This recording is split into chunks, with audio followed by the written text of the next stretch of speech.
canção, eu quero convidar você para, junto comigo, começarmos uma espécie de leitura do livro do profeta Ageu. Este livro existe na Bíblia, viu, irmão? Ageu. Ah, mas eu não sei onde fica. Deixa eu lhe ajudar. Abra o livro de Mateus, início do Novo Testamento. Recua só um pouco, você vai encontrar o último livro do Antigo Testamento, Malaquias. Antes dele, Zacarias. E antes de Zacarias, o pequenino livro de Ageu.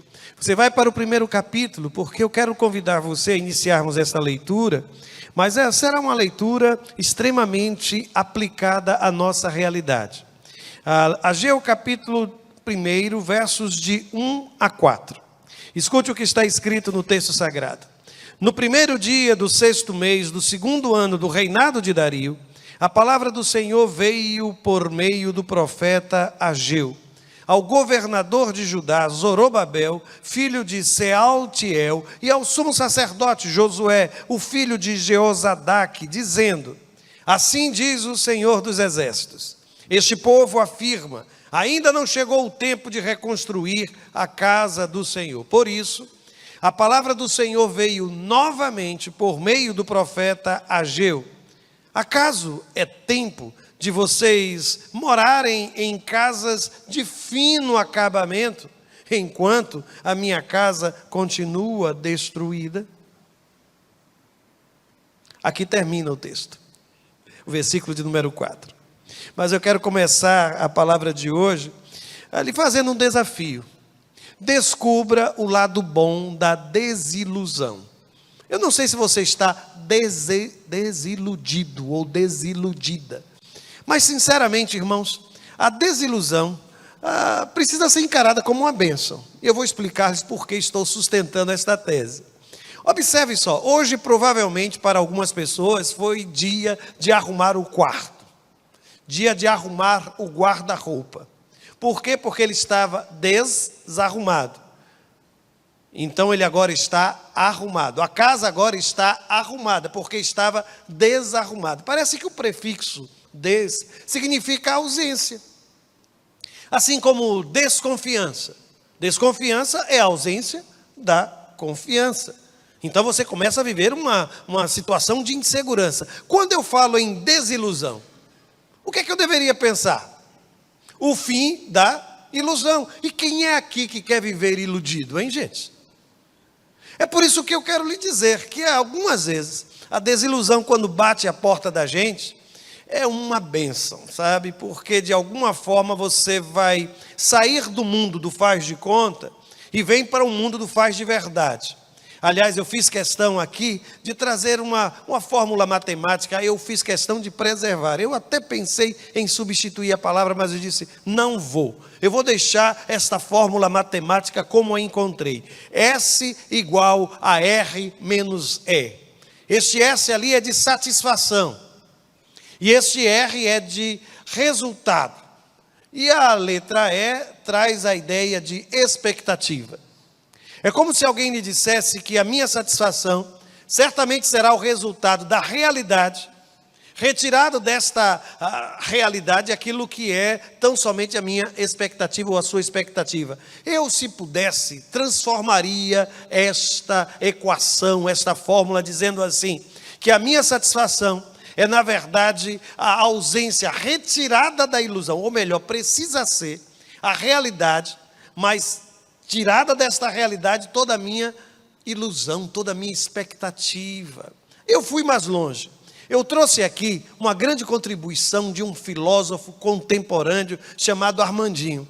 E o Armandinho tem um momento em que há um diálogo em que ele diz assim, a pessoa diz a ele, né? Você me decepcionou. E ele responde, isso eu entendi. Só não entendo porque está tão chateada comigo. E aí vem a resposta dele, né? Se quem criou as expectativas foi você, esse Armandinho, né? Às vezes é na simplicidade que a gente precisa aprender, sabe? E grande parte das minhas frustrações, das suas frustrações, vem em função dessa coisa chamada desilusão. Aliás, a desilusão, por que eu considero ela positiva? Porque ela, primeiro, ela põe fim à mentira. E sinceramente, irmãos, Ainda que a verdade me seja dolorosa, eu prefiro a verdade do que a ilusão, do que está iludido, ou do que está iludida. Vou mais longe. Essa coisa da desilusão, ela retira as máscaras de quem está à nossa volta. Você vai enxergá-lo como ele de fato é. Sabe aquela expectativa, sabe aquilo tudo que você projetava para aquela pessoa? Acabou. Você agora tem a possibilidade de continuar amando, mas a pessoa verdadeira, a pessoa real, e não aquilo que era simplesmente uma ilusão no seu coração. Vou mais longe, irmãos. Essa desilusão, ela nos ensina a ser cautelosos. Passou já por uma desilusão? Percebeu como você ficou agora uma pessoa mais cautelosa? Porque você não quer ser mais iludida. Eu prefiro a desilusão. E por fim, deixa eu lhe dizer, a desilusão nos ensina a tomar decisões e encarar a realidade. O que é que isso tem a ver ao texto, ou com o texto? Eu vou lhe dizer tudo. Porque quando Ageu ele começa a falar, é curioso porque ele se identifica apenas pelo nome, o profeta Ageu. Ele não tem nenhuma outra descrição no texto sagrado.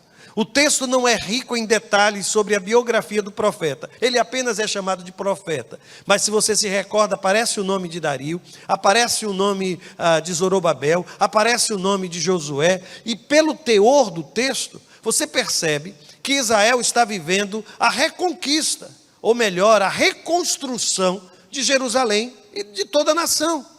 Esse livro ele é pós-exílico. O pessoal saiu do exílio da Babilônia, mas numa expectativa enorme. E muitos traziam no coração uma mensagem do profeta Isaías, no capítulo 35, versículo 2. Eles acreditavam que aquilo iria acontecer com eles. Sabe o que está escrito em Isaías 35? O deserto e a terra ressequida se regozijarão. O ermo exultará e florescerá como a tulipa. E romperá em flores, mostrará grande regozijo e cantará de alegria. A glória do Líbano lhe será dada, como também o resplendor do Carmelo e de Saron. Verão a glória do Senhor, o resplendor do nosso Deus. Só que quando eles retornam do cativeiro, o que eles encontram é um território abandonado. Os campos abandonados. Feras e animais por todo lugar. E era preciso muito trabalho. Eu não sei se você já viveu uma experiência como essa, sua expectativa lá em cima. E quando você chega naquele lugar, ou chega naquela empresa, ou começa, você abrir um negócio, você terminou a sua formação, mas quando você dá um passo, mergulha na realidade, não era nada daquilo. Gente, é impressionante. Como algumas imagens, por exemplo, que são vendidas na rede social, são tão diferentes da realidade, né? Você olha algumas criaturas que no Instagram, meu Deus, você olha, não pode ser aquela mesma mulher, não pode ser aquele mesmo homem, sabe? Porque é tanto filtro, que a realidade ela fica mascarada. Eu não sei se você já agendou, por exemplo, marcou, contratou o serviço de um hotel e lá estavam as imagens mais maravilhosas do mundo. Quando você chegou, você disse, o fotógrafo era um artista aquele fotógrafo. Lá estava Israel voltando, com uma expectativa enorme, mas agora desiludido. E eu percebo que há um salmo que retrata isso muito bem. A gente tem esse salmo na memória, pelo menos algumas de suas frases. Mas eu não sei se você já percebeu que é fácil dividir o Salmo 126 em duas partes. Observem como ele começa. Quando o Senhor trouxe os cativos de volta a Sião, foi como o que, irmãos? Um sonho. Estão pensando comigo? Eles estão saindo do cativeiro, mas eles estão sonhando. Sabe aquele povo saindo da Babilônia? Me belisca para ver se isso está realmente acontecendo. Nós oramos tanto por isso. Meu Deus, vamos voltar para a nossa casa, vamos voltar para a nossa terra, vamos voltar a plantar as nossas vinhas, vamos voltar a cuidar dos nossos animais. Que maravilha! Sonhando. Aí vem o versículo seguinte. No versículo seguinte eles dizem, então a nossa boca encheu-se de riso. Sua boca já se encheu de riso um dia desse? Alguém falava que o grande sonho na vida era sorrir até jogar a cabeça para trás. Sabe aquela risada que você dá que, não sei por que a risada faz isso, né? Mas a gente vai e joga a cabeça para trás, porque parece que é mais ou menos isso, né, que o povo de Deus está dizendo, cantando.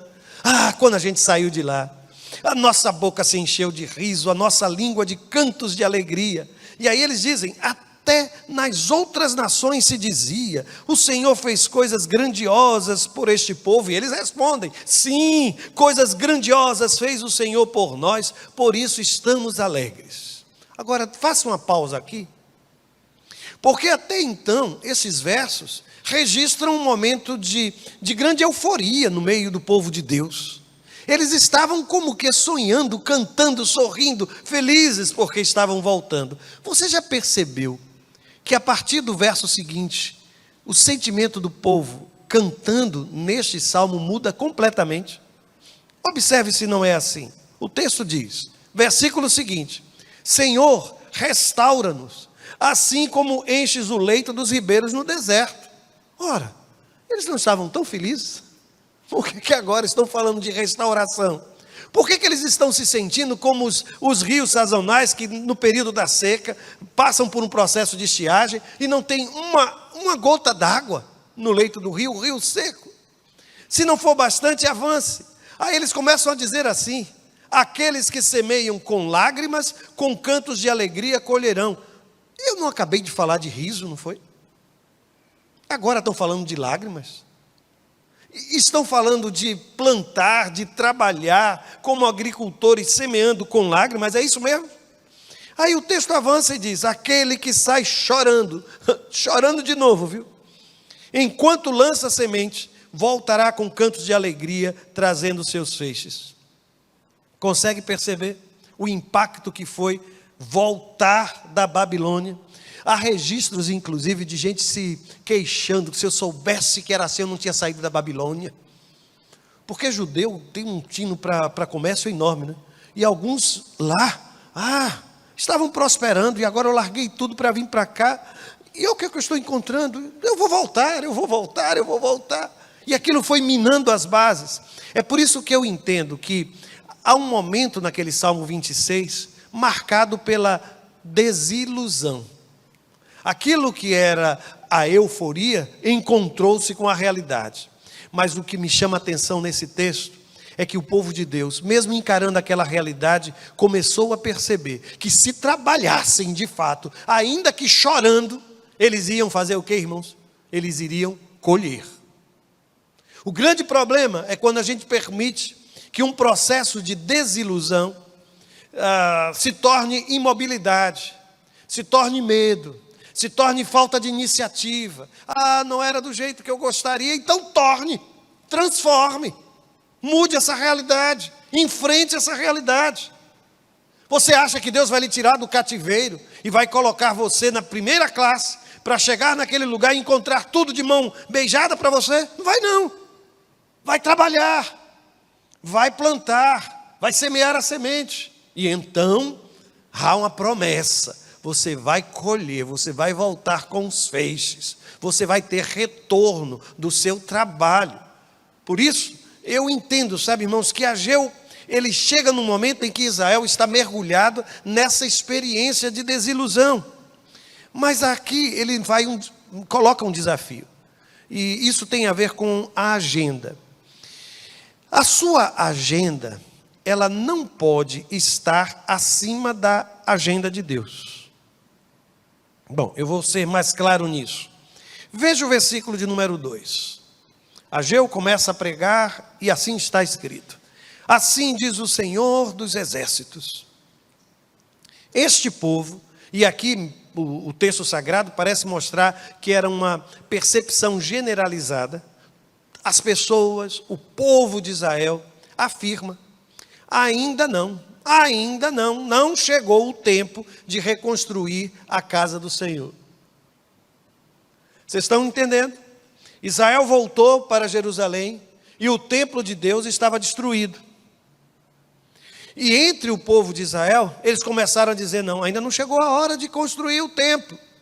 Eu não sei se comentei aqui, a minha memória não me permite lembrar, mas eu estive com os nossos irmãos lá em São Paulo recentemente, a Igreja Batista Boas Novas, uma igreja que foi fundada por gente que veio da Rússia, por gente que veio ali da região do leste europeu.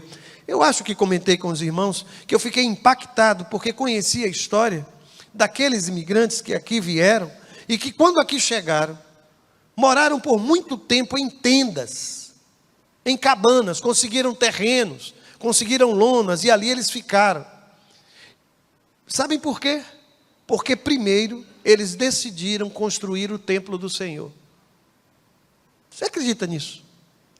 Eles vieram para o Brasil, estavam com seus filhos, suas famílias, ficaram morando em tendas, mas só construíram as suas casas depois que edificaram o templo da igreja que eu fui pregar. Essa igreja hoje tem um outro templo, viu, enorme, mas aquele primeiro templo, ele é tão significativo que eles não destruíram, não venderam, continua lá de pé. Continua lá de pé. É nessa hora que eu lhe pergunto, qual é a agenda? Qual é a sua prioridade? Aqui está aquilo que é a agenda de Deus para o seu povo. Aqui está a agenda que é do povo de Deus para si mesmo. Quem vai prevalecer? Por que será que você sempre responde assim, ainda não? Vai se batizar? Ainda não.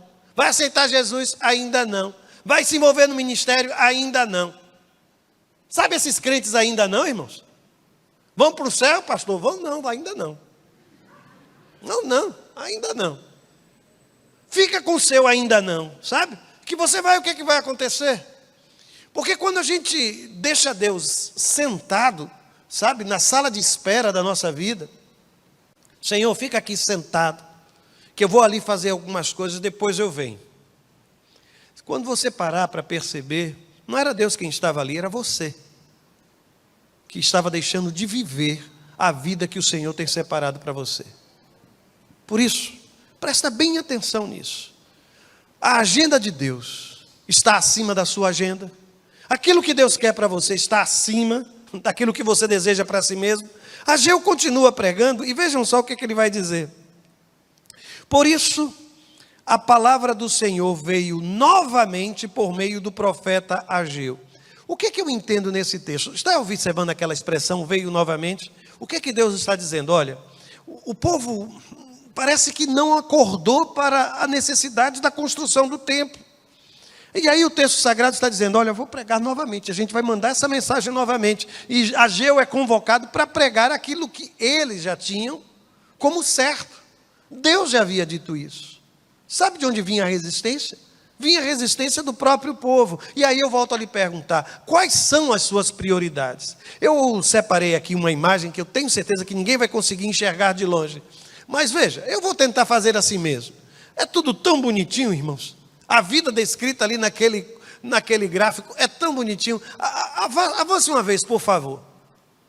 Aí eles colocaram ali uma parte daquilo que é os seus alvos, as suas prioridades pessoais, aquilo que tem a ver com você. Aí colocaram saúde e disposição, desenvolvimento intelectual, criatividades, hobbies e diversão. Quais são as suas prioridades? Aí ele diz lá no outro quadrante, diz assim, realização e propósito. Isso é na vida profissional agora, viu? Não é na vida pessoal. Realização e propósito, recursos financeiros, contribuição social para a sociedade. Próximo quadrante, aí ele diz, relacionamentos. Quais são as suas prioridades? Aí alguém vai botar lá, vida social, relacionamento amoroso, família. E o último quadrante, qualidade de vida. Aí aparece espiritualidade, plenitude e felicidade, equilíbrio emocional.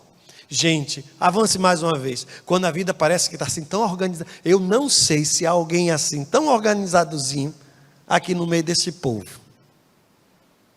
E eu fico muito preocupado, sabem? Porque você, me desculpe se essa leitura lhe parece errada, mas quando eu coloco a espiritualidade, a minha relação com Deus, apenas como uma fatia desta pizza, há algo de errado, irmãos. Porque tudo emana da minha relação com Deus. A prioridade na minha vida precisa ser Deus. Ele não pode ser um pedacinho. Aliás, eu não sei se você é hábil, sabe, em cortar bolo. Hoje me pediram para cortar bolos, eu disse, olha, não me peça não, porque eu não sei cortar a fatia, sabe, tirar aquele ângulo certinho. A gente não consegue fazer isso muito bem. Eu não consigo fazer isso muito bem. Muito menos na organização da família da gente, na estrutura. Às vezes você está vivendo um tempo em que toda a sua dedicação está para a vida profissional. E a sua vida pessoal, ela vai ficar ali esperando por alguns momentos. Às vezes é o contrário, às vezes é o relacionamento, às vezes é isso, às vezes é aquilo. Mas uma coisa eu tenho por certo: Deus não pode ser só uma fatia desta pizza, sabe, chamada prioridades da minha vida. Deus é tudo, irmãos. E se Deus não for tudo, Ele não é nada. Se Deus não for tudo na sua vida, Ele não é absolutamente nada. Absolutamente nada. Aí eu volto ali perguntar quais são as suas prioridades. Quais são as suas prioridades? Veja a indagação. Se o livro de Ageu terminasse no versículo 4, ele já teria dito muita coisa. Qual é a pergunta? Aí o texto diz assim: vocês que estão dizendo que não é tempo para estar construindo templo do Senhor, temos muitas outras obrigações, estamos vivendo um período de crise, voltamos agora da Babilônia, tem tanta coisa para fazer, estamos sem proteção, estamos sem exército, os campos estão abandonados, Deus pode esperar, primeiro isso, primeiro aquilo, depois aquilo outro, depois a gente se preocupa com esta coisa do templo do Senhor. Aí o profeta diz assim: acaso é tempo de vocês morarem em casas de fino acabamento, enquanto a minha casa continua destruída? Meus irmãos, sabe de quem eu me lembrei quando eu li esse texto? Do rei Davi. Houve um momento em que o rei Davi teve um estalo assim, chamou o profeta Natã e os dois conversando, ele disse o seguinte: o rei Davi já morava em seu palácio, quando certo dia disse ao profeta Natã: aqui estou eu, Natã, morando num palácio de cedro. Estou morando tão bem. Você não imagina, pastor. Estou com um apartamento maravilhoso, mandei reformar, chamei isso, fiz um projeto, armários, como é que chama? Planejados. Eu troquei tudo, troquei isso, troquei aquilo, tenho isso, tenho aquilo, tenho aquilo, tenho aquilo. Eu fico muito preocupado porque quando algumas pessoas fazem isso, se sentem até felizes porque doam à igreja algumas coisas que, curiosamente, estão quebradas e mandam entregar. Aí às vezes a gente fica aqui com algumas coisas e eu fico me perguntando: o que é que a gente vai fazer com isso? O que é que eu vou fazer com uma geladeira que está quebrada? O que é que eu vou fazer com aquele sofá que está rasgado? Aí alguém olha para a igreja: não, a igreja manda forrar. Por que você não forrou? Comprou um bonitinho para... Por que não comprou para Jesus também? Por que quando a gente pensa na casa da gente, a gente às vezes não se lembra ou não coloca como prioridade também? Gente, a gente está num lugar e num espaço, num templo, que ele foi tão ousado. Eu fico imaginando os nossos irmãos lá, décadas e décadas atrás, quando planejaram um templo com esse formato, com essa estrutura. Nós fomos presenteados com uma área enorme. Algum tempo atrás nós compramos esse outro lado aqui. Bênção de Deus! Que maravilha, né, irmãos? Que maravilha! Eu me lembro que quando nós colocamos esses aparelhos de ar-condicionado aqui, que quando nós chegamos, no início, 24 anos atrás, a gente não usava ar-condicionado, não tínhamos nada, nem ventilador, nós não tínhamos aqui. Aí, primeiro foi ventiladores, que eu me lembro que a gente primeiro colocou ventilador, depois foi ar-condicionado. Aí eu me lembro que alguém chegou com um discurso dizendo que era luxo, o ar-condicionado. Gente, mas falou tão mal de mim, pastor que faz... Eu soube até de pastor que disse isso no púlpito aqui, um pastor da cidade, viu? Não me pergunte muita coisa não, mas isso aconteceu. É um absurdo. Eu me lembro que eu recebi essa pessoa, e aí eu vou contar uma coisa aos irmãos. Teve uma hora que eu perguntei: minha irmã, olha, tenha certeza que não é por causa disso, é porque a gente quer que... Nós não queremos mais ter problemas com os vizinhos em função do som. Isso vai permitir que a gente fique ali com o espaço fechado, o som não vai escapar. Meus irmãos, a minha irmã, olha, porque cresceu muito o número de pessoas dentro da igreja, e tem ficado muito quente, a gente quer que as pessoas entrem, consigam se concentrar na celebração. Agora, deixa eu só dizer uma coisa, irmãos, eu tenho certeza que a irmã, o seu carro me parece que tem ar-condicionado, não tem? Ela disse, tem. E eu tenho certeza que não é também por causa disso, é por segurança, não é? Para o seu conforto. Eu sei que a irmã também tem filhos pequenos, não é verdade? O quarto também tem, não tem? Tem, pastor. Pois é, irmão. E eu tenho certeza que também não é por conta de luxo. Por que será que na hora da gente raciocinar na nossa casa, a gente usa critérios que a gente não aplica na igreja? Por que será, hein? Por que será? Ter a bênção de ter colocado um piso como esse. Gente, isso aqui é piso para quantos anos? É para muito tempo, não é? E pensar que a gente como igreja não precisou nem desembolsar o valor total disso aqui. Os irmãos sabem disso? Que a maior parte disso aqui foi de doação, foi bênção que o Senhor deu. Mas ainda houve quem dissesse. Um absurdo a igreja com um piso desse. Eu dou glória a Deus, irmãos. Porque a gente não vai tirar isso daqui para levar para casa, não. E a gente está oferecendo a Deus, ou em nome do Senhor, ou para a casa do Senhor, o melhor que a gente pode. Se o melhor que a gente pudesse fosse o chão batido, glória a Deus pelo chão batido, não é? Não é assim? É aquilo que a gente pode oferecer a Deus. Mas eu vou voltar ao texto, sabe, irmãos? Porque quando ele faz esta pergunta, parece que alguns desafios, hoje, estão diante de nós. Eu comecei e coloquei ali, olha, a reforma do prédio infantil. Nós estabelecemos uma oferta, ou um alvo, de 300 mil reais. Até agora nós não conseguimos 300 mil reais, irmãos. Como é que a gente vai reformar o prédio infantil, se nós não tivermos recursos? E a sensação que eu tenho é que na membresia da igreja muitos não contribuíram. Muitos não contribuíram. Chegará o final do ano, e certamente nós vamos comprar novas roupas, nós vamos pagar uma ceia de Natal que é, sabe, aquela que a gente compra peru, que a gente compra aquelas coisas, aquelas coisas que a gente só come em dezembro, né? Está lá em cima da mesa.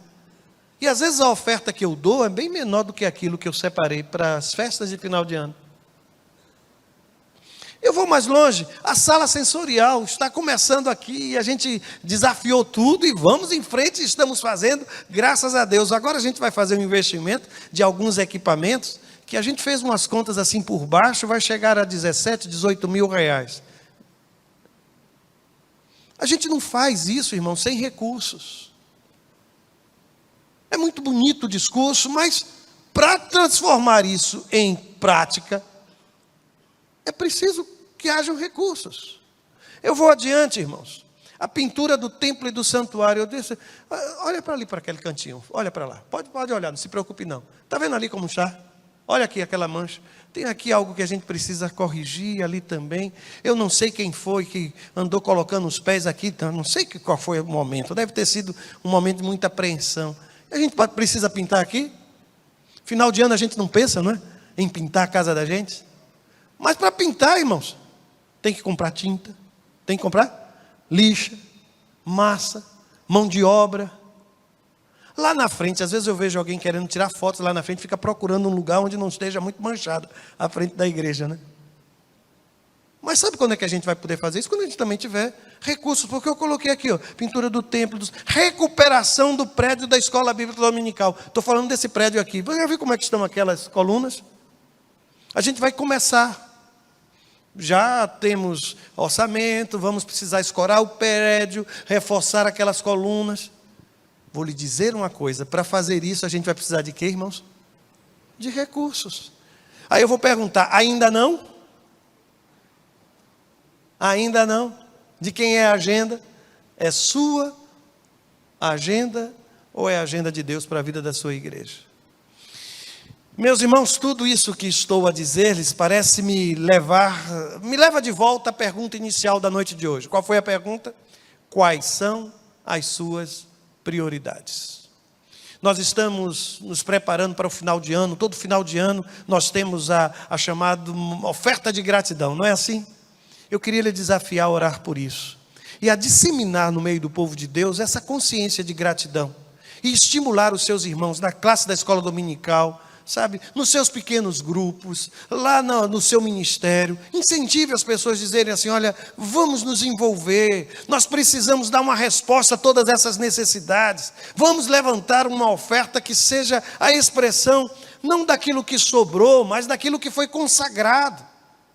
Imagine o que poderá ser feito a partir dessa dedicação de cada um. Consegue pensar?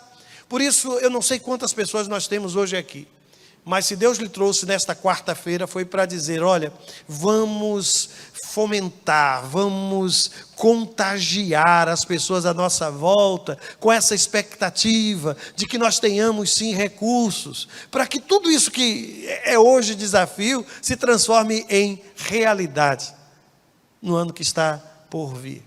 A partir deste mês até o mês de fevereiro, aproximadamente mês de fevereiro, nós vamos estar voltados nessa direção, porque março é a campanha da Junta de Missões Mundiais. Mas nós vamos ter esse tempo. E minha oração está sendo para que cada um de nós possa colocar diante de Deus um alvo como oferta, mas um alvo que seja desafiador. Porque se cada um de nós abraçar um alvo desafiador, os irmãos já imaginaram os recursos que Deus vai colocar na mão de nossa comunidade para que realizemos todas essas coisas? Que maravilha vai ser, irmãos. Que bênção vai ser. Ore por isso. Precisamos ter ousadia. Nós chegamos no momento de nossa história de que ou avançamos ou vamos perder o tempo da história. Vamos perder o tempo da história. E como igreja a gente precisa dar uma resposta a tudo isso.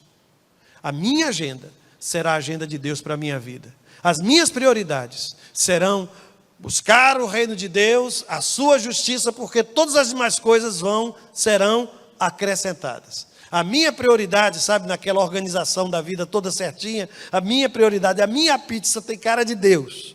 Se você me perguntar qual é a minha pizza preferida, é aquela que tem a cara de Deus, o gosto de Deus na minha vida, a presença de Deus na minha vida. Ore por isso. Queria desafiar você a fazê-lo. Eu não vou orar no final desta celebração. E com a oração, inclusive de cada um, você em sua casa, nós vamos estar encerrando a celebração aqui. Mas eu quero lhe desafiar a perguntar quais são as suas prioridades. Quais são as suas prioridades? Feche seus olhos, converse com Deus e responda a Deus. Quais são as suas prioridades? Faça isso em nome de Jesus.